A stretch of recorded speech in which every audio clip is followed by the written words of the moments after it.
تو صحابہ کرام علیہم الرضوان نے حضور صلی اللہ علیہ وسلم سے عرض کیا یہ قربانیاں کیا ہیں؟ اب جواب حضور صلی اللہ علیہ وسلم کا سنیے. آقا کریم صلی اللہ علیہ وسلم نے جواب میں ارشاد فرمایا تمہارے باپ حضرت ابراہیم علیہ السلام کی سنت ہے. تو چونکہ صحابہ کرام علیہم الرضوان ہر عمل کے بارے میں یہ فکر رکھتے تھے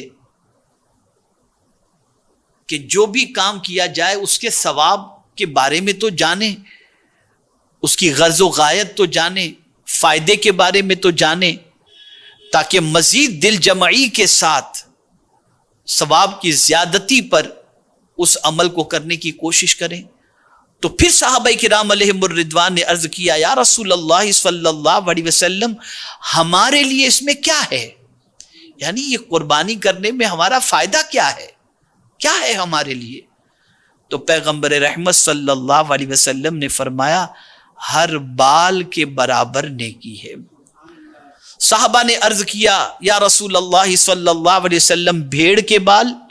تو میرے آقا صلی اللہ علیہ وسلم نے فرمایا بھیڑ کے بال کے ہر سود کے برابر نیکی ہے. اب یہاں میں آپ کو تھوڑا سا سمجھاتا ہوا چلوں. کوشچن دیکھیے صحابہ کا. یہ صحابہ نے سوال نہیں پوچھا کہ قربانی کیا ہے، یہ سوال پوچھا قربانیاں کیا ہیں. تو رسول اعظم صلی اللہ علیہ وسلم نے ارشاد فرمایا سنت ابیکم ابراہیم علیہ السلام، یہ تمہارے باپ حضرت ابراہیم علیہ السلام کی سنت ہے.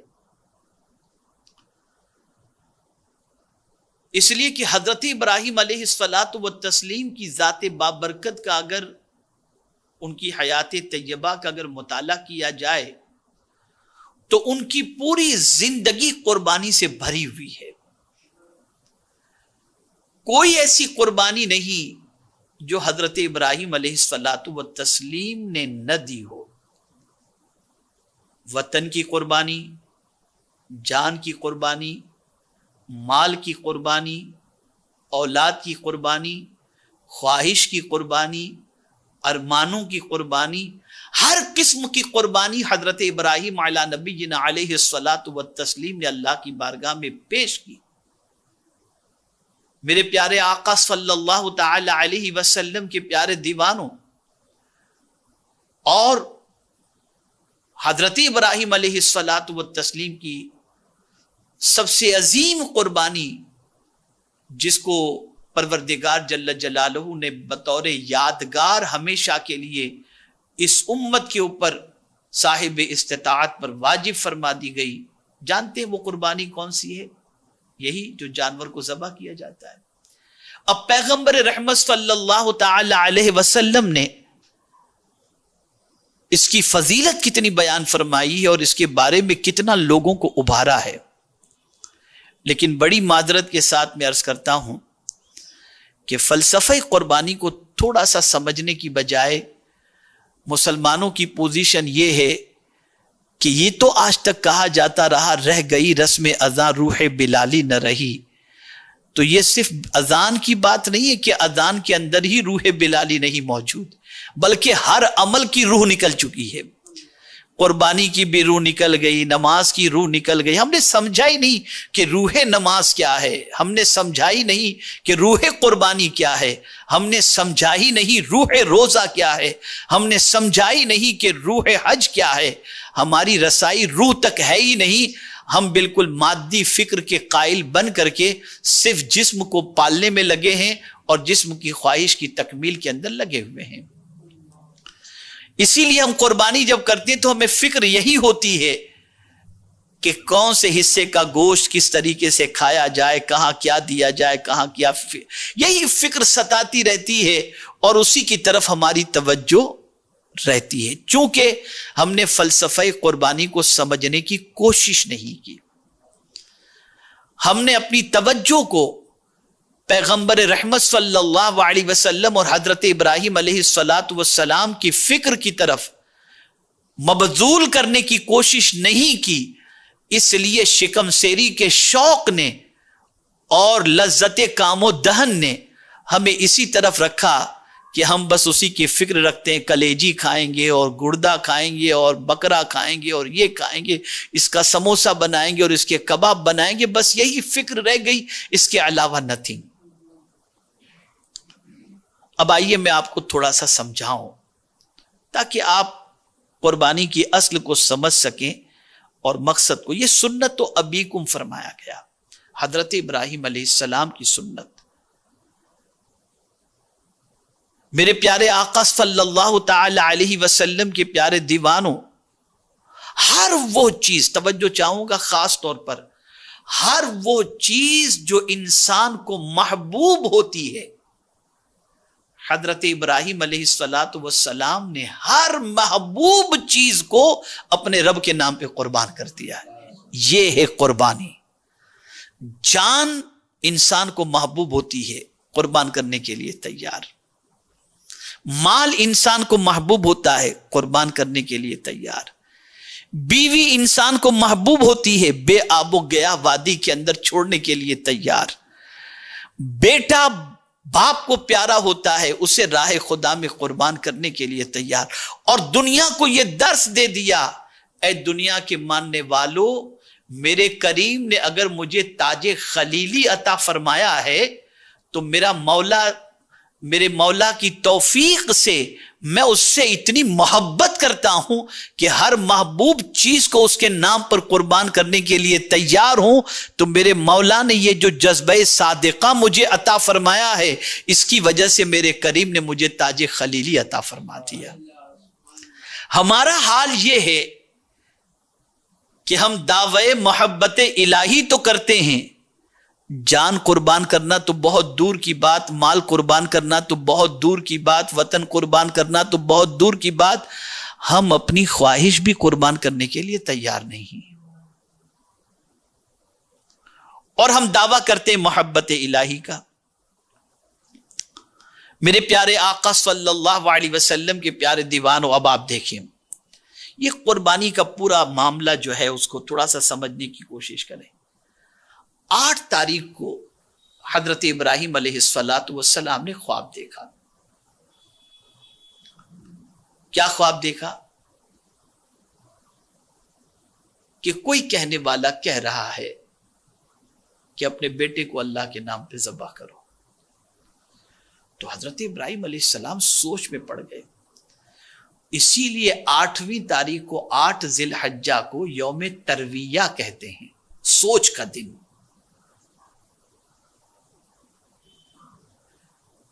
حضرت ابراہیم علیہ السلام 8 تاریخ کو سوچ میں پڑ گئے کہ یہ خواب میں اللہ کی طرف سے حکم ہے، واقعی میرے کریم نے یہ حکم فرمایا ہے۔ یہ سوچ رہے تھے، تو سوچ میں ایک دن گزر گیا۔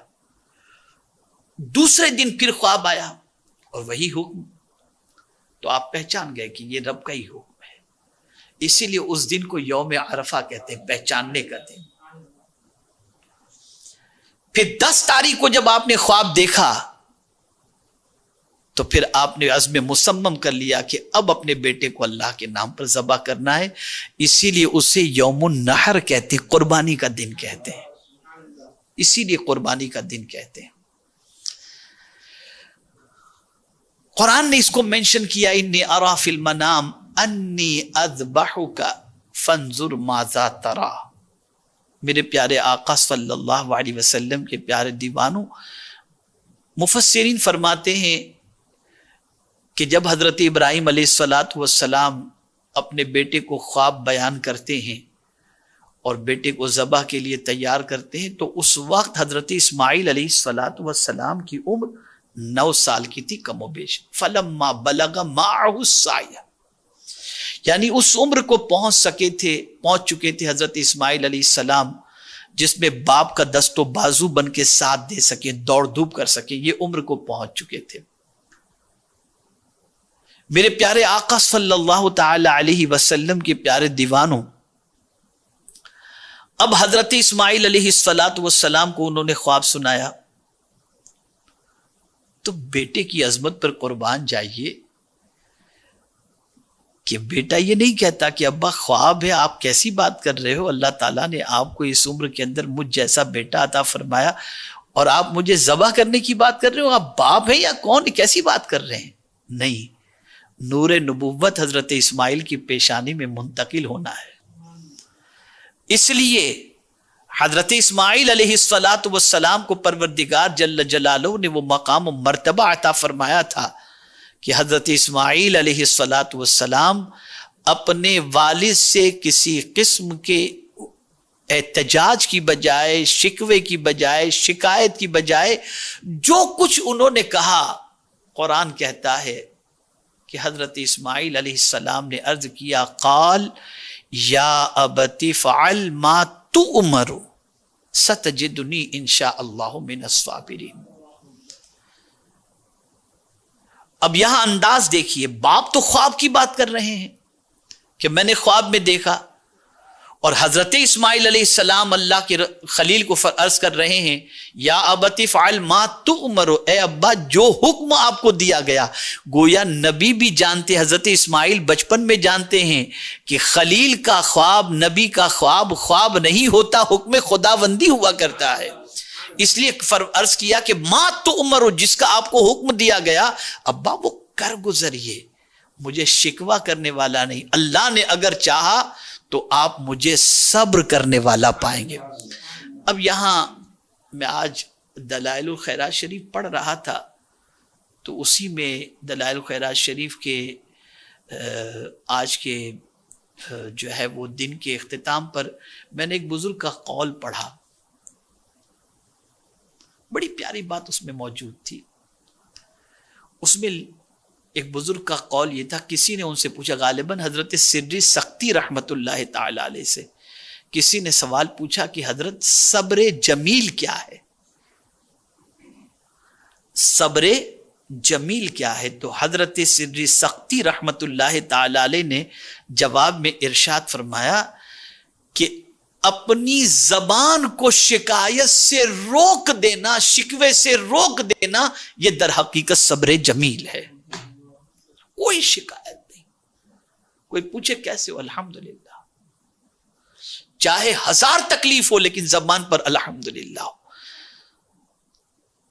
تو چونکہ اولیاء کرام علیہم الرضوان قرآن سے سبق لیتے ہیں، تو اتنی بڑی بات کہ ذبح کرنے کی بات ہے، تب بھی حضرت اسماعیل علیہ السلام اپنے والد سے عرض کرتے، ستجدنی انشاءاللہ، اگر آپ ضرور مجھے پائیں گے، ان قریب مجھے پائیں گے، اگر اللہ نے چاہا تو کیسا پائیں گے؟ صبر کرنے والا۔ اللہ اکبر۔ یہاں سے یہ بات سمجھ میں آئی کہ اپنی اولاد کو انبیاء کرام علیہم السلام صبر کی تعلیم دیتے تھے۔ یہی وجہ ہے کہ مصائب کے پہاڑ ٹوٹتے ہوں تب بھی انبیاء کرام علیہم السلام کی اولاد کی زبان پر صبر ہی رہتا اور زندگی میں صبر چھلکتا دکھائی دیتا، شکایت اور شکوہ نظر نہیں آتا تھا۔ تو آپ نے فرمایا اب یہ کیا چیز تھی؟ میرے پیارے آقا صلی اللہ تعالی علیہ وسلم کے پیارے دیوانوں، اسے سمجھنے کی تھوڑی سی ضرورت ہے۔ ہوتا یہ ہے کہ آدمی اس کو سمجھتا نہیں ہے۔ میرے پیارے آقا صلی اللہ علیہ وسلم کے پیارے دیوانوں، اب جب انہوں نے یہ کہہ دیا تو اب باپ بیٹے دونوں تیار، یعنی بیٹے کا اتنا بڑا جگر، اور میں تو یہ کہتا ہوں وہی بیٹا بہت اچھا جو اللہ کے حکم پر عمل کرنے میں اپنے باپ کی مدد کرے، وہ بیٹا بہت اچھا۔ مجھے یہاں پر حضرت عمر ابن عبدالعزیز، جن کا دور خلافت راشدہ کا دور کہلاتا ہے، مجھے ان کے بیٹے کا واقعہ یاد آ رہا ہے۔ حضرت عمر ابن عبدالعزیز علیہ الرحمت والرضوان جب خلافت کے منصب پر فائز ہوئے تو بہت ساروں کا پہلے سے ٹیکس وصول کی ہوئی رقم موجود تھی، تو آپ نے سوچا کہ یہ رقم جن کی ہے ان کو لوٹا دی جائے۔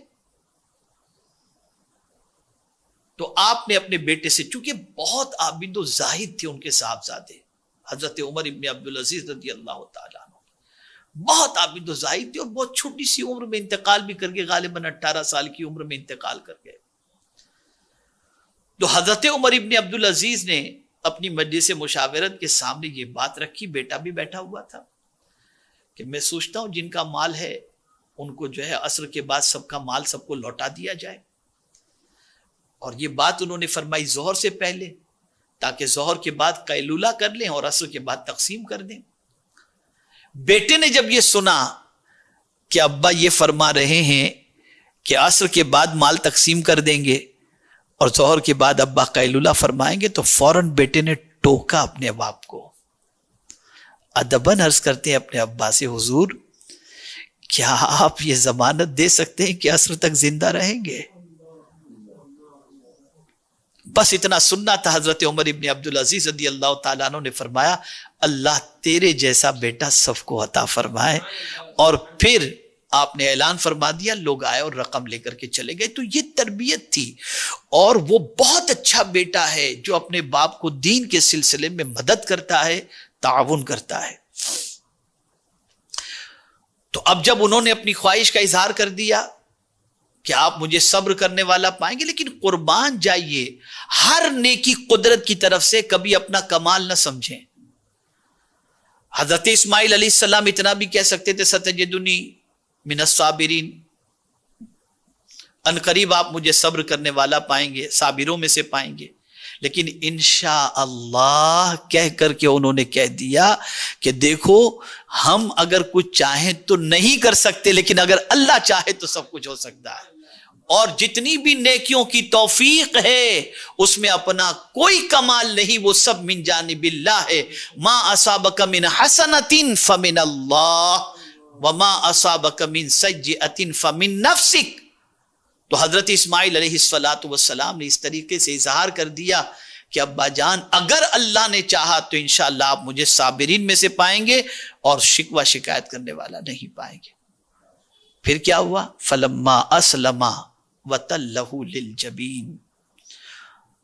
تو اب حضرت ابراہیم اور حضرت اسماعیل علیہ السلام تیار ہو گئے اور اللہ کے حکم کے سامنے دونوں نے اپنی گردن جھکا دی. اب باپ نے بیٹے کو ماتھے کے بل لٹایا. اب آپ سوچیں کیا قدرت، فرشتوں کے درمیان یہ منظر دکھا کر کے حضرت ابراہیم علیہ السلام پر فخر فرما رہا ہوگا، فرشتوں سے فرما رہا ہوگا فرشتوں دیکھو یہ میرا خلیل ہے، خلیل جس کو میں اپنے بیٹے کو ذبح کرنے کا حکم دے رہا ہوں، تو وہ اپنے بیٹے کو ذبح کرنے کے لیے اس طریقے سے تیار ہے کہ اپنے بیٹے کی گردن کو اس نے جھکا دی ہے اور ماتھے کے بل اپنے بچے کو لٹا دیا. میرے پیارے آقا صلی اللہ علیہ وسلم کے پیارے دیوانوں، صاحب مظہری نے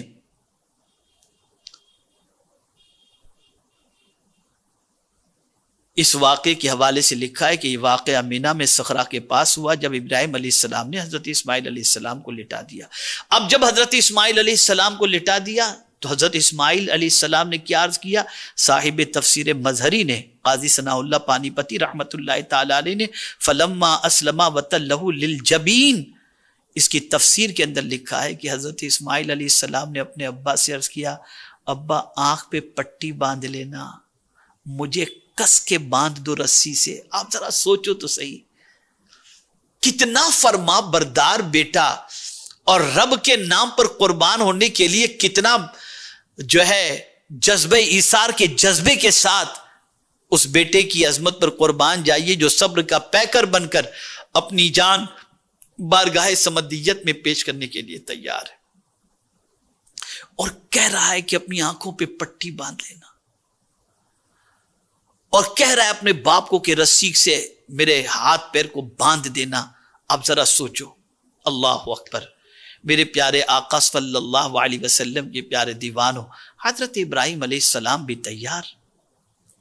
اب جب حضرت ابراہیم علیہ الصلاۃ والتسلیم اپنے لخت جگر کی گردن پر چھری چلاتے ہیں تو آپ اندازہ لگائیے ایک قدرت کا کرشمہ ظاہر ہوتا ہے اور ایک فکر ہمیں دی جاتی ہے کہ یقیناً چھری کا کام کاٹنا ضرور ہے، لیکن چھری اسی وقت مؤثر ہوتی ہے اور کاٹنے کی قوت اپنے اندر رکھتی ہے جب اللہ اسے حکم دے، ورنہ کاٹنے کی طاقت کے باوجود اگر اللہ نہ چاہے تو چھری کاٹ نہیں سکتی۔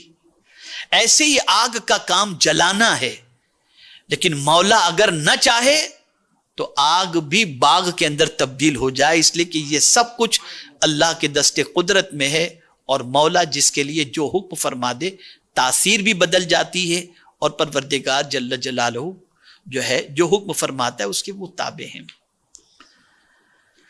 اب جب یہ سارا معاملہ ہوا تو حضرت ابراہیم علیہ السلام نے دیکھا آواز آ رہی ہے، اور اوپر سے پھر ایک مینڈھا لے کر کے حضرت جبریل امین علیہ الصلاۃ والتسلیم تشریف لائے، اور حضرت اسماعیل علیہ السلام کی جگہ پر اس دمبے کو لٹا دیا گیا، اور اس کے بعد اسے ذبح کر دیا گیا۔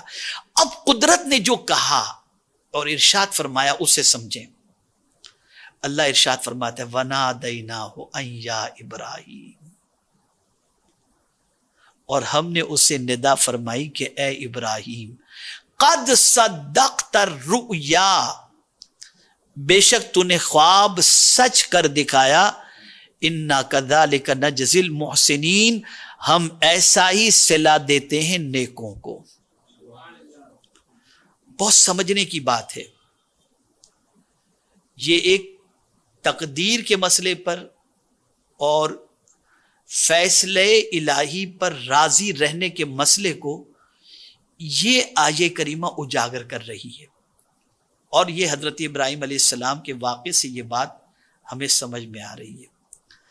حضرت ابراہیم علیہ السلام کو خواب میں حکم دیا گیا، تو اس وقت تقدیر پر جو ایمان تھا حضرت ابراہیم علیہ السلام کا، اور قضاء الہی پر راضی رہنے کا جو جذبہ تھا، اسی جذبے کے تحت ایک شکایت بھی اپنے رب سے نہیں کی، مولا تو نے بڑھاپے میں مجھے بیٹا دیا اور اب اس کو ذبح کرنے کا حکم دیتا ہے، نہیں، فیصلے الہی پر راضی۔ بہت اہم بات عرض کرنے جا رہا ہوں، فیصلے الہی پر راضی۔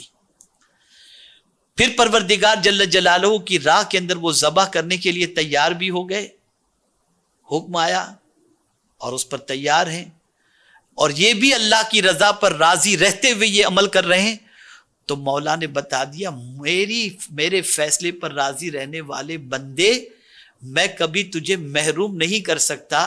یہ قرآن نے جو کہا انا کذالک نجزی المحسنین، تو جو مجھ سے راضی رہتا ہے میں اس کی خوشی کو پوری کر دیا کرتا ہوں، میں اس کی رضا کو پوری کر دیا کرتا ہوں۔ جو بندہ میری رضا کا خیال کرے میں اس کی رضا کو پوری کر دیا کرتا ہوں۔ تجھے بیٹے کی تمنا تھی، دعا تو نے کی تھی، اور پھر میں نے حکم دیا تو تیری دعائیں پوری کرنے کے بعد تجھے بیٹا بھی دیا، اور تجھے حکم دیا بیٹے کو ذبح کرنے کے لیے، تو تو بیٹا ذبح کرنے کے لیے میری خوشی کے لیے تیار ہو گیا، تو اب میرے بندے ابراہیم میں بھی تیری خوشی کو فوقیت دیتا ہوں، اور اس جگہ پر میں دمبا بھیج کر تیری قربانی کو قبول کر کے تیرے اس بیٹے کو اس عمر تک پہنچاؤں گا جس عمر تک تیرا بیٹا پہنچنے کے بعد میرا آخری نبی تیرے بیٹے کی پشت سے ظاہر ہوگا اور اس کی نسل کے اندر ہوگا۔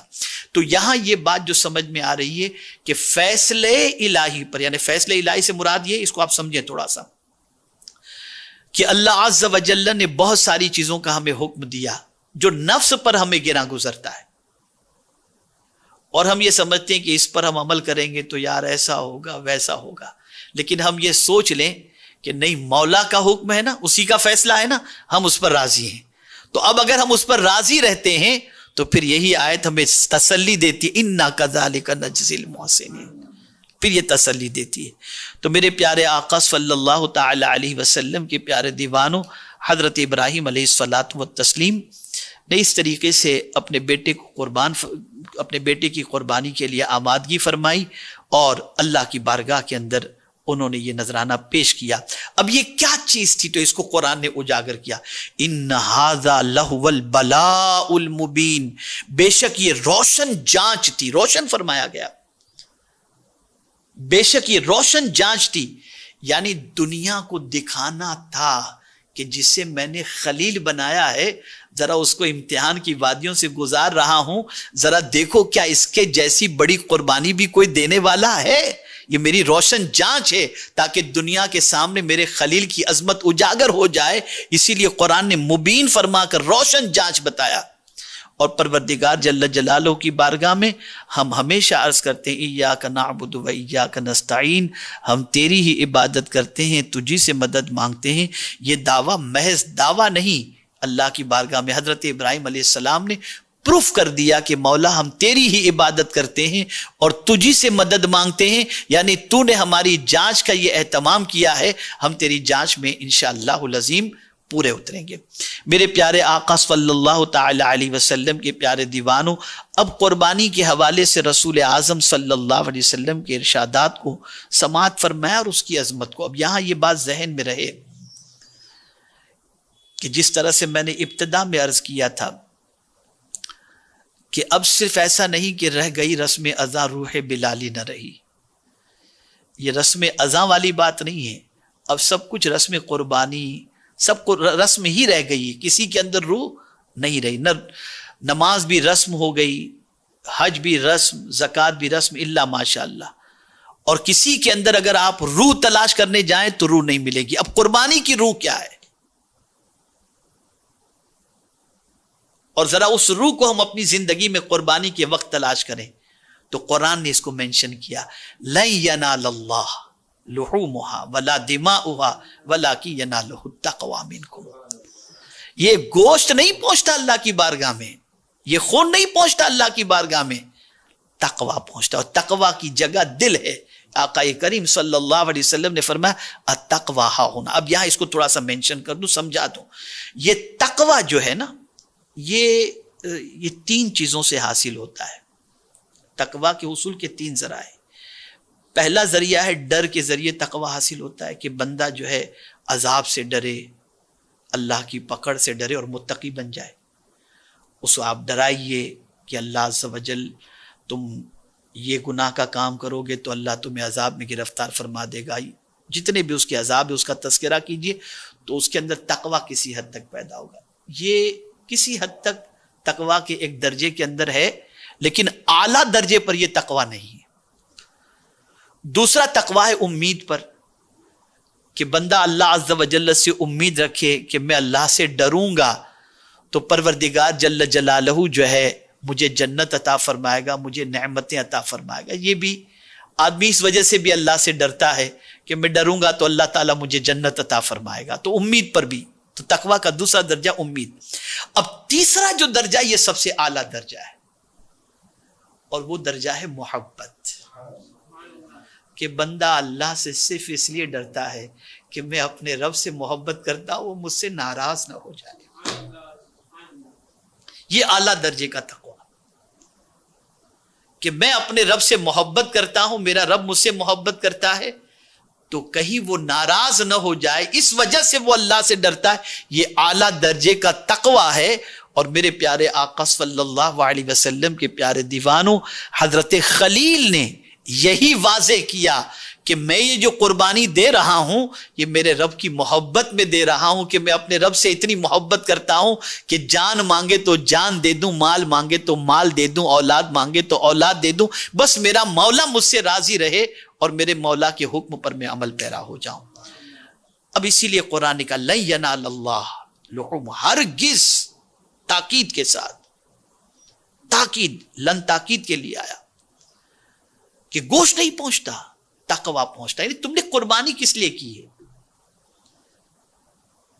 تو قربانی کا در حقیقت مقصد یہ ہے کہ تم جہاں اپنا پیسہ لگا رہے ہو جانور خریدنے کے اندر، وہیں پر قربانی کے وقت تمہارے ذہن کے اندر یہ ہونا چاہیے کہ میں یہ قربانی حضرت ابراہیم علیہ السلام کی سنت پر، جیسے سوال پوچھنے والے صحابہ نے پوچھا تھا ما ہذہ الاضاحی، قربانیاں کیا ہیں؟ یہ سوال پوچھا گیا تھا، قربانی کیا ہے، یعنی قربانیاں کیا ہیں؟ تو حضرت ابراہیم علیہ الصلوۃ والسلام کی سنت رسول اعظم صلی اللہ علیہ وسلم نے بتایا، ارشاد فرمایا سنت ابیکم ابراہیم علیہ الصلوۃ والتسلیم۔ یہاں سے یہ بات سمجھ میں آئی کہ یہ تقوی یہ ہے کہ تم نفس کی قربانی کے لیے ایک جانور قربان کر رہے ہو، کہ نفس تمہارا جو ہے وہ پیسے کے اندر اٹکا ہوا ہے، لیکن تم اس لیے قربانی کر رہے ہو کہ مجھے پیسہ پیارا نہیں ہے، حضرت ابراہیم کی سنت پیاری ہے۔ اسی طریقے سے میرے پیارے آقا صلی اللہ تعالی علیہ وسلم کے پیارے دیوانوں، ہم اپنے مال کو اپنے رب کی محبت پر فوقیت نہیں دیتے، بلکہ رب کی محبت پر جو ہے اپنے مال کو فوقیت نہیں دیتے، فوقیت جو ہے مال پر رب کی محبت کو دیتے ہوئے ہم یہ قربانی کرتے ہیں۔ اور قربانی اسی وقت بارگاہ صمدیت کے اندر مقبول ہوتی ہے جب ہماری نیت جو ہے نا خوش دلی کے ساتھ قربانی ہم کریں۔ یار یہ قربانی کا یار 25,000 چلا جائے گا، یہ 10,000، ایسی قربانی قبول نہیں ہوتی۔ میں آپ کو بتاؤں، حضرت امام حسن ابن علی رضی اللہ تعالی عنہما سے روایت ہے کہ رسول اعظم صلی اللہ علیہ وسلم نے فرمایا، جس نے خوش دلی سے طالب ثواب ہو کر قربانی کی وہ جہنم کی آگ سے حجاب ہو جائے گی، جہنم کی آگ سے حجاب۔ خوش دلی شرط ہے، اور یہی خوش دلی در حقیقت تقوی ہے، خوش دلی شرط ہے۔ اسی کے ساتھ میرے پیارے آقا صلی اللہ تعالی علیہ وسلم کے پیارے دیوانوں، رسول اعظم صلی اللہ تعالی علیہ وسلم نے ارشاد فرمایا، جو روپیہ عید کے دن قربانی میں خرچ کیا گیا اس سے زیادہ کوئی روپیہ پیارا نہیں۔ یعنی اگر کسی نے جانور کی قربانی کے لیے جو روپیہ خرچ کیا تو اس دن اس پیسے سے زیادہ اللہ کو کوئی چیز پیاری نہیں ہے۔ میرے پیارے آقا صلی اللہ تعالی علیہ وسلم کے پیارے دیوانوں، تو ہمیں چاہیے کہ ہم رسول اعظم صلی اللہ تعالی علیہ وسلم کی سنت سمجھ کر اور حضرت ابراہیم علیہ الصلوۃ والسلام کی سنت سمجھ کر قربانی کو خوش دلی کے ساتھ کریں، اور اس خوش دلی سے کرنے کے اندر اللہ عز و جل برکتیں بھی عطا فرماتا ہے۔ میں ابھی کل پرسوں میں نے جو ہے ایک واقعہ پڑھا، تو میں چاہتا ہوں کہ اس واقعے کو آپ سے شیئر کروں۔ بڑا اچھا ہے، حالانکہ مستند کسی کتاب کا حوالہ اس کے اندر نہیں تھا، بس واقعہ تھا، اور اس کو اگر سیاق و سباق اور قرآن کی روشنی میں دیکھا جائے تو ایسی کوئی بات نہیں ہے کہ اس کے اندر شک کیا جا سکے، اس لیے میں سوچ رہا ہوں کہ واقعہ آپ کے سامنے پیش کروں، تاکہ قربانی کے جانور کے اندر آپ جو پیسہ خرچ کرتے ہیں اس پیسے کے حوالے سے، یا راہ خدا میں جو آپ خرچ کرتے ہیں اس پیسے کے حوالے سے آپ کا یقین تھوڑا سا پختہ ہو جائے۔ حضرت موسیٰ علیہ الصلوۃ والسلام کے دور پاک میں ایک شخص تھا جس کو مشکل سے روز کی روزی مختصر ملا کرتی تھی، بہت مختصر۔ اس نے حضرت موسیٰ علیہ الصلوۃ والسلام سے گزارش کی کہ بہت کم مجھے ملا کرتا ہے، تو آپ اللہ کی بارگاہ میں دعا کریں کہ مولا مجھے کثیر روزی عطا فرمائے۔ حضرت موسیٰ علیہ الصلوۃ والسلام نے اللہ کی بارگاہ میں دعا کی، تو رب قدیر جل جلالہ نے ارشاد فرمایا، موسیٰ اگر اسے میں زیادہ دوں تو جلدی مر جائے گا، اس لیے کہ اس کے حصے کی روزی ختم ہو جائے گی۔ میں چاہتا ہوں یہ زیادہ جیے، اس لیے میں تھوڑا تھوڑا اسے دے رہا ہوں۔ حضرت موسیٰ علیہ السلام نے اسے فرما دیا۔ تو وہ شخص کہتا ہے اللہ سے دعا کریں کہ میری زندگی بھر کی ساری روزی جو ہے نا مجھے ایک ہی وقت میں عطا فرما دے۔ حضرت موسیٰ علیہ الصلوۃ والسلام اللہ کی بارگاہ میں دعا کی۔ حضرت موسیٰ علیہ السلام نے، مولا اس کے حصے کی ساری روزی جو ہے وہ ایک ہی دن میں چاہتا ہے تو عطا فرما دے۔ اللہ نے عطا فرما دی، بہت دولت اس کے پاس آ گئی۔ جیسی دولت آئی تو اس نے اعلان کر دیا شہر کے اندر، جتنے بھی بھوکے ہوں آج میری طرف سے لنگر ہے، کھانا کھاؤ، اور لنگر اسے جاری کر دیا۔ اب شہر میں جتنے بھوکے تھے امٹ پڑے، اب اس کا پیسہ ہی کم نہیں ہو رہا ہے۔ حضرت موسیٰ علیہ السلام یہ سوچے کہ ایک ہفتے کے اندر ختم ہو جائے گا اور اس آدمی کا انتقال بھی ہو جائے گا، بھوک برداشت نہیں کر سکے گا۔ ایک ہفتے کے بعد آئے تو دیکھا اس کے پیسے میں کوئی کمی نہیں اور لنگر جاری ہے۔ پھر 3 ہفتے کے بعد پھر حضرت موسیٰ علیہ السلام آئے تو دیکھا لنگر جاری ہے، اس کا پیسہ کوئی کم نہیں ہوا. تو مولا کی بارگاہ میں عرض کرتے ہیں میرے کریم اس کی زندگی کا جتنا رزق تھا تو نے عطا تو فرما دیا، پھر کیا وجہ ہے کہ اس کے یہاں خزانہ ختم ہی نہیں ہو رہا ہے اور لوگ اس کے لنگر سے کھانا ہی کھاتے جا رہے ہیں؟ تو پروردگار نے ارشاد فرمایا یہ بات اپنی جگہ بالکل صحیح ہے کہ اس کے حصے کی روزی میں نے ایک ہی دن میں اسے عطا کر دی تھی، لیکن میرا ایک وعدہ دوسرا بھی ہے کہ جو میری راہ میں ایک خرچ کرتا ہے میں اسے 10 عطا کرتا ہوں. تو یہ بندہ بھوکوں کو جو کھانا کھلا رہا ہے نا، تو اس کے عوض کے اندر میں اسے 10 گنا عطا کرتا ہی جا رہا ہوں، اور اس وجہ سے اس کے خزانے میں کوئی کمی نہیں ہو رہی، اس کا سلسلہ جاری ہے.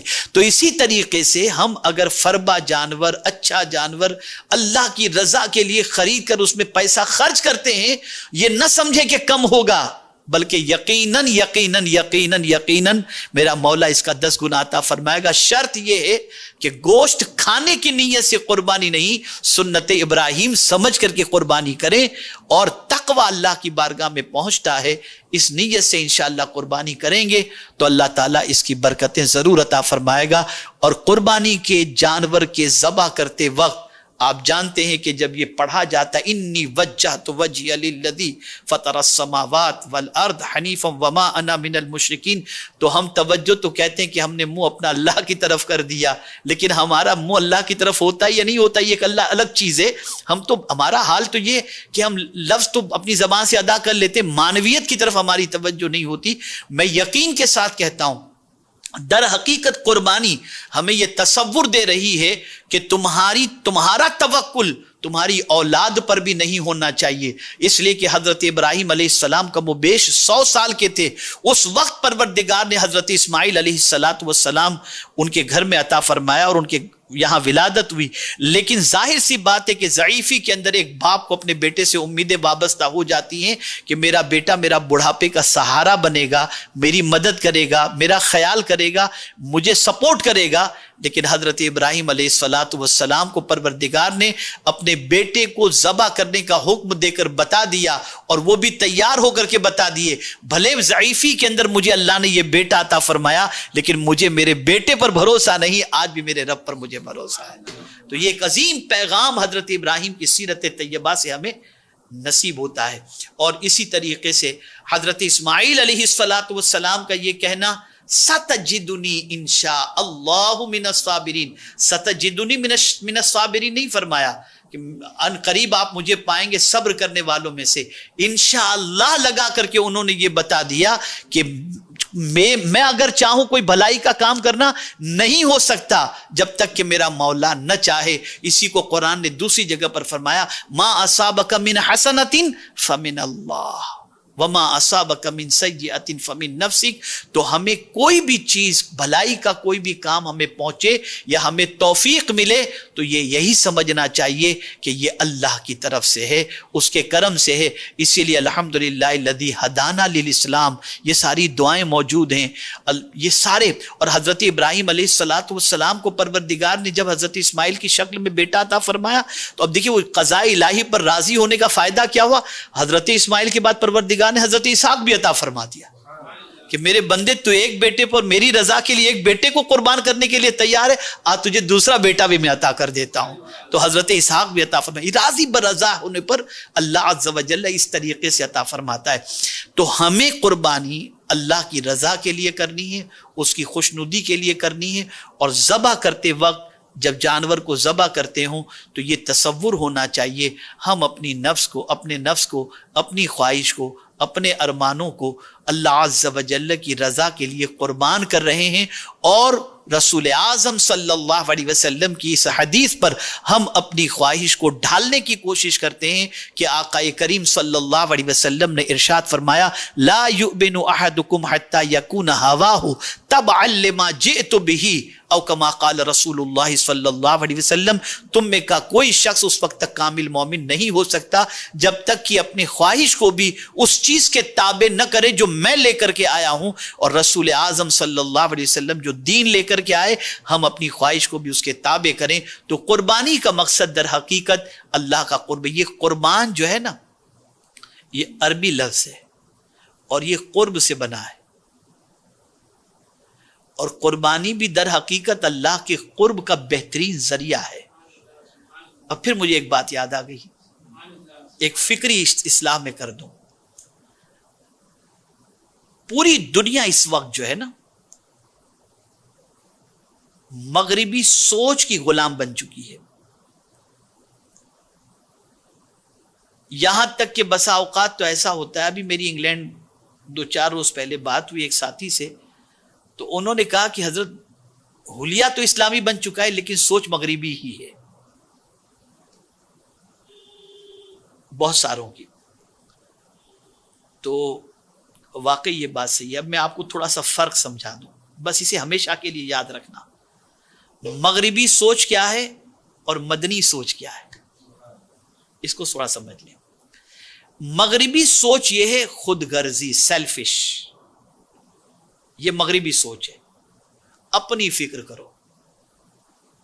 یہی وجہ ہے کہ مغربی ممالک میں پڑوس میں رہنے والا 30 سال سے پڑوس میں رہتا ہے لیکن ملاقات نہیں ہے، کوئی شناسائی نہیں ہے، یہ مغربی ملکوں کی۔